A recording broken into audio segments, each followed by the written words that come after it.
Bonjour, je suis Stéphane Motte, le responsable de la Coding School. Alors la Coding School va vous permettre deux choses. La première, lorsque vous serez en stage ou salarié dans une entreprise, ou même si vous êtes déjà salarié, vous allez généralement discuter avec des ingénieurs ou des développeurs. Et le langage, évidemment, vous n'allez pas forcément vous comprendre. L'objectif de la Coding School, c'est de démystifier tous les termes techniques et que vous soyez capable de comprendre ce que vous dit un développeur. La deuxième chose, si vous avez envie, vous pouvez vous-même créer votre site web ou votre application ou un logiciel. Pour votre parcours pédagogique, la Coding School vous propose plusieurs outils. Vous avez des tutoriels qui se présentent sous forme de texte et de vidéos qui vont vous permettre d'apprendre différents langages de programmation. Vous pouvez aussi vous entraîner à l'aide d'exercices qui sont évidemment progressifs, soit d'entraînement ou notés. En cas de difficulté, une équipe de coachs est à votre disposition pour vous aider, prendre à distance votre code, éventuellement corriger vos erreurs et surtout vous indiquer d'où vient le problème. Enfin, la Coding School organise régulièrement des événements, comme des ateliers, par exemple pour apprendre le Python, en initiation, expert, ou organiser des conférences sur une thématique. Je vous invite donc à faire un tour de la Coding School. On y va! Avant d'utiliser la Coding School, vous allez devoir au préalable vous enregistrer. Pour ce faire, vous devez déjà taper l'adresse de la Coding School qui figure en bas de votre écran. Ensuite, lorsque vous arrivez sur la page d'accueil, il suffit simplement de cliquer sur « M'enregistrer » et remplir les différents champs correspondants. Votre nom, votre prénom, votre adresse mail, votre mot de passe, accepter les conditions générales et créer votre compte. Lorsque vous êtes connecté sur la Coding School, vous avez à l'écran un tableau de bord. Le tableau de bord va vous permettre de visualiser votre parcours pédagogique. Dans cet exemple, je suis connecté sous le nom d'Alexandra. On imagine qu'Alexandra est une étudiante qui souhaite s'auto-former à différents langages en parcours libre. C'est-à-dire qu'elle peut accéder à tous les langages, tous les exercices. On peut voir que cette étudiante a réalisé 9 projets. Elle a 188 tutoriels à apprendre, 144 exercices d'entraînement et 9 évaluations. En revanche, Alexandra peut faire partie d'une classe, c'est-à-dire qu'elle fait partie d'un programme avec un certain nombre d'élèves et un professeur. Elle peut donc accéder directement à ses cours. Donc là, pour le moment, comme elle est en parcours libre, elle n'a pas de cours, mais elle pourrait très bien avoir un cours et rentrer dans le cours. C'est-à-dire qu'en gros, c'est une classe virtuelle fermée avec un professeur qui fait son cours en visio. Ce professeur aura bien sûr accès au code de ses étudiants. Il pourra modifier le code, voire même partager le code des étudiants pour montrer à tout le monde une erreur ou une chose à faire ou à ne pas faire, etc. Vous avez ici mes demandes d'aide, c'est-à-dire que Alexandra, visiblement, a fait appel à l'équipe de coach suite à des problèmes qu'elle a rencontrés. Je vais en revenir tout à l'heure là-dessus. Les coachs sont là pour vous aider en temps réel sur un problème. Enfin ici, vous avez mes corrections d'exercices, c'est-à-dire que là, vous pourrez visualiser les corrections des exercices que vous avez réalisés et aussi voir votre note si vous avez fait un exercice qui est noté. Toujours sur le tableau de bord, vous avez en bas à droite les événements qu'organise la Coding School. Dans cet exemple, qui est complètement fictif, la Coding School organise la découverte du HTML le 24 janvier 2023 à 14 h. Cet atelier permettra donc de découvrir les bases du HTML. Si l'étudiante souhaite participer à cet atelier, qui est ouvert à tout le monde, il suffira de cliquer sur « S'inscrire ». Bien sûr, vous allez avoir plus tard d'autres événements comme initiation au Python, le référencement, etc. Donc plein d'événements que nous allons organiser dans les prochaines semaines. Et enfin, vous avez ici une vidéo qui permet de récapituler toutes les fonctionnalités de la Coding School.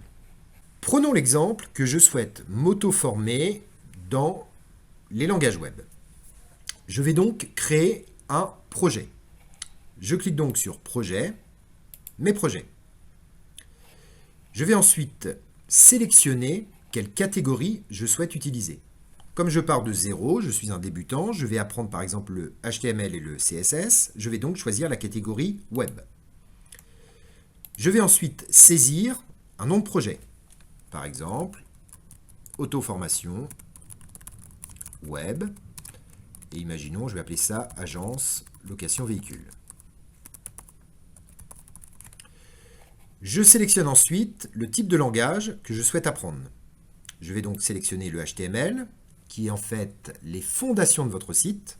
Comme une maison, par exemple, vous avez les murs, la toiture, les fenêtres, les portes, etc. L'architecture, en fait, de votre site, c'est le HTML. Ensuite, après, vous avez la décoration de vos murs, le sol, etc. Donc là, ça va être le CSS. Plus bas, je vais mettre une description de mon projet. Donc très important puisque vous risquez d'avoir plusieurs projets. Donc c'est intéressant de mettre une description pour tout de suite identifier à quoi correspond tel ou tel projet. Je vais l'appeler par exemple mon premier site web. Et je vais donc créer le projet. Lorsque vous avez rentré tous les paramètres de votre projet, vous accédez directement à une feuille de code à gauche et l'aperçu du résultat du code qui est ici. Prenons un exemple, je vais saisir ici un grand titre. On va donc utiliser la balise H1 à titre d'exemple et je vais l'appeler location, par exemple, véhicule. Et là, en temps réel, on peut voir le résultat. Donc ce que vous avez à droite, c'est ce que visualisera l'internaute sur son écran. Comme je vous l'ai dit précédemment, la Coding School va vous permettre de vous auto-former à l'aide de tutos qui sont accessibles de deux manières. La première, vous pouvez directement cliquer sur Tutoriel et là vous allez accéder, on va dire, en mode lecture. C'est-à-dire que là vous n'allez pas avoir de mise en pratique. On va voir dans 2 secondes comment accéder en même temps au code. Donc là ça serait plus, on va dire, pour réviser. Par exemple, vous voulez réviser avant un examen ou vous voulez lire dans le train les tutos, etc. Donc là il suffit tout simplement de sélectionner le langage que vous voulez apprendre. Donc par exemple là je vais prendre HTML. Et lorsque vous avez sélectionné le langage, vous choisissez une tuile. Une tuile correspond à un cours. Elles sont classées évidemment par niveau. Donc là, si je prends la première, par exemple, c'est la base du HTML, les principales balises. Et on peut constater que ce cours a déjà été lu à 14%. C'est-à-dire que là, je peux revenir à l'endroit où j'étais précédemment. Si je veux commencer un nouveau cours, évidemment, je clique sur Start. On va prendre un exemple. Je souhaite donc voir le cours sur les liens hypertextes. Je clique sur Start. Et là, je visualise mon cours. Mais imaginons que vous souhaitez pratiquer en même temps. C'est quand même la particularité de la Coding School. Dans ce cas, je vais revenir dans Projets. Mes projets. J'ai la liste de mes projets que j'ai créés, mais vous pouvez bien sûr créer un nouveau projet pour vous former sur un langage. Donc là, on va prendre un projet déjà existant. On va prendre par exemple Agence Voyage. Et je vais revenir, comme on a vu précédemment, dans ma feuille de code. Je vais donc cliquer sur Tutoriel. Et je vais donc avoir à droite les tutos, toujours classés par langage. On va prendre par exemple HTML. Et là, je vais directement accéder aux tuiles qu'on a vues tout à l'heure. Donc on voit bien la tuile que j'ai tout à l'heure étudiée à 14%. Et je peux, voilà. Donc il me suffit tout simplement de cliquer sur mon cours. Je lis et je peux pratiquer à gauche le code que je viens d'apprendre. Lorsque vous tapez du code et vous avez un problème tel qu'il soit, on va faire un petit exemple. Imaginons, je tape un code que je souhaite mettre en gras. Donc je vais écrire par exemple bonjour. Et comme je suis étourdi, j'ai oublié de mettre la balise qui permet de mettre en gras bonjour. Je cherche dans les tutos, je tape des commandes, ça ne fonctionne pas, etc. Je vais donc faire appel aux coachs qui vont m'aider sur mon code. Pour ce faire, je clique sur le point d'interrogation, Help Me, et je vais spécifier le type de demande d'aide que j'ai besoin. Vous avez deux types d'aide sur mon code, donc là c'est le cas, j'ai un problème de code, ou éventuellement sur la Coding School. Alors sur la Coding School, c'est si par exemple vous avez besoin de conseils sur un parcours ou quel langage utiliser, etc. Vous pouvez bien sûr utiliser sur la Coding School. Ou éventuellement si vous rencontrez quelque chose qui ne fonctionne pas bien, on ne sait jamais où un problème, n'hésitez pas, nous remontons l'information au prestataire qui a développé la Coding School. Donc là en l'occurrence, comme moi j'ai un problème, je vois que bonjour n'est pas en gras, je vais j'indique que c'est sur mon code et je vais indiquer mon problème. J'envoie donc le message au coach et je vais lui dire ligne 15. Donc là, on voit bien que bonjour est ligne 15. Mon texte n'est pas en gras. Ensuite, je vais envoyer ma demande à l'équipe coach qui reçoit en temps réel ma demande. Vous pouvez constater que dans les notifications, par exemple là j'ai une notification, on voit que Guillaume Leleu a répondu à ma demande d'aide. Donc vous avez la possibilité de visualiser le pourquoi du comment mon code ne fonctionnait pas. Je vais donc recliquer sur le point d'interrogation et vous allez avoir plus bas l'historique de vos demandes. Donc là, je viens de procéder à une demande. Je vais donc cliquer dessus et je vais pouvoir visualiser l'historique de notre conversation. Donc on voit bien que je lui ai demandé de l'aide par rapport à la ligne 15 et le coach m'a répondu: vous avez oublié de mettre la balise B qui permet de mettre du texte en gras. Donc là, j'ai compris pourquoi ça ne fonctionnait pas. Et on peut constater que le coach a automatiquement corrigé mon code. On voit bien qu'on a B devant bonjour. Donc B, c'est pour mettre en gras. Et le texte est bien en gras à droite. Sur la Coding School, vous avez la possibilité d'évaluer votre niveau en effectuant des exercices d'auto-évaluation. On va dire plutôt des exercices d'entraînement. Pour ce faire, on retourne dans Projet, Mes projets. Vous pouvez donc sélectionner un de vos projets que vous avez réalisé, voire créer un nouveau projet, éventuellement, que vous pouvez appeler par exemple exercice. Donc là, je vais rester dans Agence Voyage, et je vais donc procéder à un exercice. Je suis donc dans mon projet, et dans un premier temps, je vais déjà créer une nouvelle page. Je clique donc sur l'explorateur, où là vous avez l'arborescence de votre site, c'est-à-dire en gros toutes les pages que vous avez dans votre site, et je vais créer une nouvelle page. Je vais l'appeler par exemple exercice 1.html. On peut constater donc que j'ai une page vierge et l'aperçu vierge. Maintenant, je vais appeler les exercices. Je clique donc sur le bouton exercice. Et vous avez deux types d'exercices, entraînement ou noté. Sachant que là, je veux m'entraîner, je vais prendre entraînement et je vais sélectionner la catégorie. Donc là, comme j'apprends le HTML, je vais sélectionner le HTML, débutant. Et là, vous allez avoir donc les fameuses tuiles avec les exercices, les énoncés. Donc par exemple ici, je souhaite faire un exercice sur les liens hypertextes. Vous avez donc l'énoncé, dans cet exercice vous allez devoir, etc., etc. Donc après, il me suffit de taper le code. Bon là je ne vais pas tout taper, mais voilà, donc on imagine que j'ai tapé mon code. Et une fois que j'ai terminé, je vais vérifier si j'ai bon. Donc là on me demande de faire un lien hypertexte qui renvoie vers le site de la Coding School. Donc normalement, je devais faire à href égale, etc., etc. Une fois que j'ai terminé ça, je vérifie la correction, je fais voir la correction, et là, je peux comparer la correction avec mon code.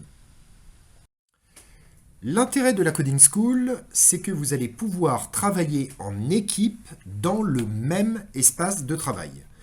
Alors, l'intérêt de ça, c'est que ça évite, par exemple, je vais dire n'importe quoi, par exemple, Pierre va avoir des fichiers sur son ordinateur, Sophie va avoir des fichiers sur son ordinateur, et après, pour fusionner, c'est assez compliqué. L'intérêt de la Coding School, c'est que les membres d'une équipe vont travailler dans le même espace de travail. Pour ce faire, vous allez devoir ajouter dans votre projet des membres, ce qu'on appelle des coéquipiers. Pour ce faire, je vais dans Projet, Mes projets, toujours, et je vais avoir en bas la liste de tous les projets que j'ai réalisés. Imaginons que j'ai un projet à rendre, par exemple, où on travaille à plusieurs pour s'entraîner. On va prendre un exemple, ici, par exemple, l'auto-formation. Et là, je vais donc affecter des membres à ce projet. Je clique donc sur le petit sélecteur ici pour modifier mon projet. Et plus bas, vous voyez, j'ai choisir un coéquipier. Donc là, on a le titre de mon projet, la description, ce qu'on a vu tout au début de la vidéo. Et donc, je vais ajouter, par exemple, Guillaume. Et là, automatiquement, j'ai tous les Guillaume qui sont inscrits à la Coding School. Donc, on peut affiner, bien sûr. Donc là, on va prendre un autre Guillaume, par exemple, Guillaume Bruget. Voilà. Et je l'ajoute à mon équipe. Donc, Guillaume Bruget fait partie de mon projet. On va ajouter ensuite Franck, par exemple. Et j'ai ajouté Franck dans mon projet. Donc là, on peut voir que j'ai 2 personnes qui sont autorisées à accéder à mon espace. Ensuite, on met à jour, pour valider évidemment les modifications. Et ensuite, après, Franck ou Guillaume vont devoir accéder évidemment à mon espace de travail. Donc pour accéder à l'espace de travail, qui est commun évidemment à une équipe, il suffit tout simplement d'aller dans Projet, et cette fois-ci, Projet d'équipe. Et là, vous allez visualiser les projets dont vous avez été affecté. Donc là, dans l'exemple, on voit que je suis affecté à ce projet-là. Donc, il suffit tout simplement de cliquer sur la ligne et je vais directement accéder à la feuille de code, l'aperçu. Alors évidemment, vous avez toujours accès au tuto, aux exercices. D'accord ? Et là, moi, par exemple, je peux travailler sur cette page et je peux avoir Franck, par exemple, qui est affecté aussi à ce projet, qui pourrait très bien créer une nouvelle page et bosser dessus. Donc l'intérêt de ça, c'est que tout est centralisé dans le même espace de travail. La Coding School vous permet aussi d'échanger entre vous. Par exemple, vous décidez de monter un site web, un projet, vous avez un projet d'entrepreneuriat et vous décidez de monter une société, etc. Et vous voulez par exemple créer un site ou une application. Et puis vous voulez échanger avec des gens qui sont inscrits à la Coding School. Vous avez le système de chat. Donc là, ça permet plein de choses. Ça permet d'échanger entre vous, de vous donner des trucs et astuces. Enfin, ça fonctionne exactement comme Messenger. Donc en gros, il suffit soit de rechercher ici la personne avec laquelle vous voulez converser, ou alors vous pouvez éventuellement reprendre une conversation existante, exactement comme Messenger, et tout simplement, on lui envoie un message. Voilà, j'espère que ce tour d'horizon de la Coding School vous a plu, et nous allons prochainement ajouter plein d'autres fonctionnalités pour faciliter votre parcours pédagogique. Alors si vous n'êtes pas encore inscrit, je vous invite à vous inscrire en cliquant sur le lien qui figure dans la description, et nous serons là pour vous aider, vous accompagner dans le codage.